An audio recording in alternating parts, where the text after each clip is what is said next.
artist by day and a freelance artist by night, tending to plants instead of deadlines, composing music instead of presentations.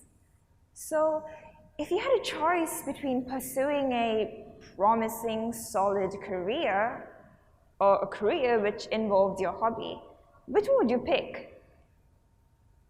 Take Bob Ross and your average, say, 9-to-5 gym, for example. How do they both differ?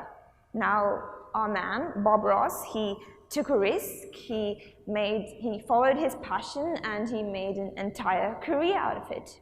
His essence is perpetuated through a screen, and his artwork and processes, they can still be seen online for his fans to watch and learn, while the latter is trying to live up to society's expectations. I have been breaking stereotypes from the time I did not know the meaning of this word, and that is the truth. I'll tell you why. When a time came in my life, I had to choose my career. I had to choose between law, medical, and engineering. Despite having a medical seat, I chose law. Everybody looked down at me because at this time, parents were just looking to send their kids to engineering school or medical school, and here I was, blissfully ignorant, walking to law school. 5 years of law school did not make me a lawyer. It made me a journalist. Courage, he defined his virtues as the middle point between two vices, as the center point between two negative extremes. Courage is the center point between cowardice and boldness. And it might be confusing why in the previous definition he defined courage, he defined fearlessness as being a part of courage. It might seem counterintuitive, but Aristotle defies conventional wisdom with a passion, and we will understand why he does this and how he does it. They're also harmful to communities that are probably introduced to unknowing audience as the norms of society. This doesn't just apply to ethnic groups, but also to characters who have a certain trait.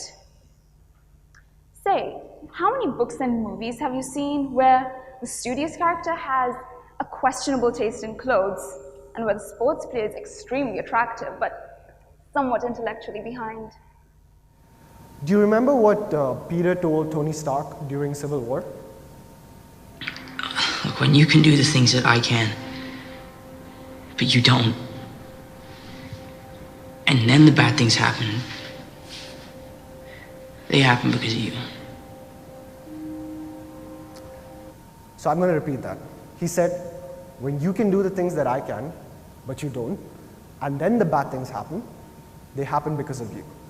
Now, does this mean you're responsible for every single thing that goes wrong on this planet? No. But it means that you're responsible for doing something about it. With great power comes great responsibility.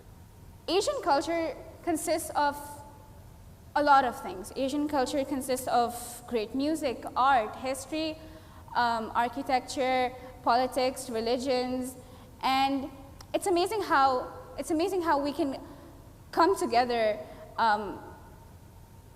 It's amazing how we are so large in number and that we are the biggest continent in the world, yet sometimes we create this division and animosity between ourselves. Now the thing is, yes, culture is toxic. Yes, every culture is toxic, not just ours.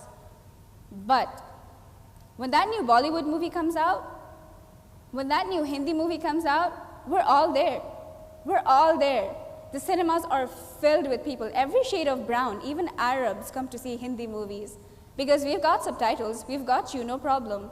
Because that's how powerful culture can be.